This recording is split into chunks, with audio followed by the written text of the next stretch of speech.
The Players, February 15, 94, 11:30 p.m.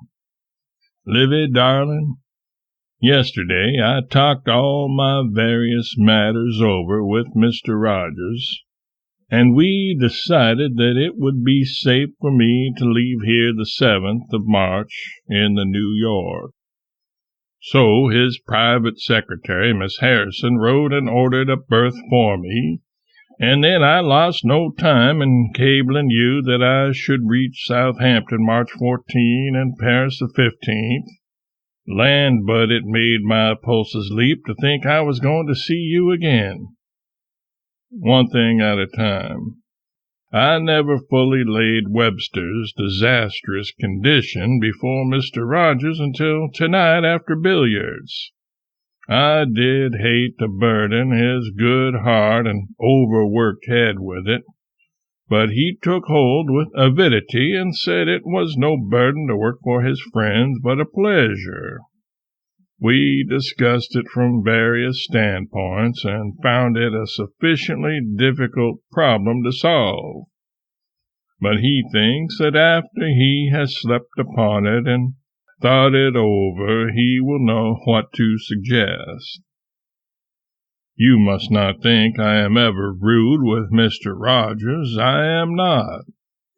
He is not common clay, but fine and delicate, and that sort do not cull out the coarsenesses that are in my sort. I am never afraid of wounding him. I do not need to watch myself in that matter. The sight of him is peace. He wants to go to Japan. It is his dream.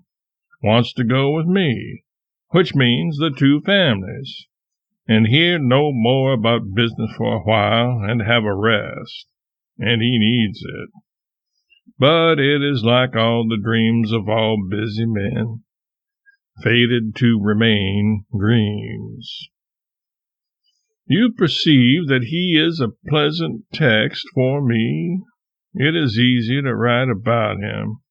When I arrived in September, Lord, how black the prospect was, how desperate, how incurably desperate. Webster and Company had to have a small sum of money or go under at once. I flew to Hartford to my friends, but they were not moved, not strongly interested, and I was ashamed that I went. It was from Mr. Rogers, a stranger, that I got the money and was by it saved.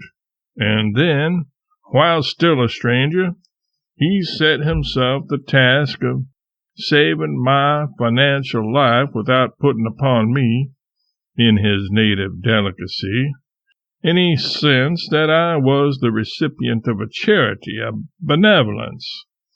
And he has accomplished that task, accomplished it at a cost of 3 months of wearing and difficult labor. He gave that time to me, time which could not be bought by any man at $100,000 a month, no, nor for 3 times the money. Well, in the midst of that great fight, that long and admirable fight, George Warner came to me and said, "There is a splendid chance open to you. I know a man, a prominent man, who has written a book that will go like wildfire, a book that arraigns the Standard Oil fiends and gives them unmitigated hell, individual by individual. It is the very book for you to publish. There is a fortune in it, and I can put you in communication with the author." I wanted to say, "The only man I care for in the world, the only man I would give a damn for, the only man who was lavishing his sweat and blood to save me and mine from starvation and shame, is a Standard Oil fiend. If you know me, you know whether I want the book or not." But I didn't say that. I said I didn't want any book. I wanted to get out of the publishing business and out of all business, and was here for that purpose and would accomplish it if I could. But there's enough. I shall be asleep by 3, and I don't need much sleep because I am never drowsy or tired these days.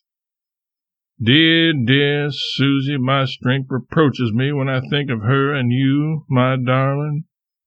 Samuel.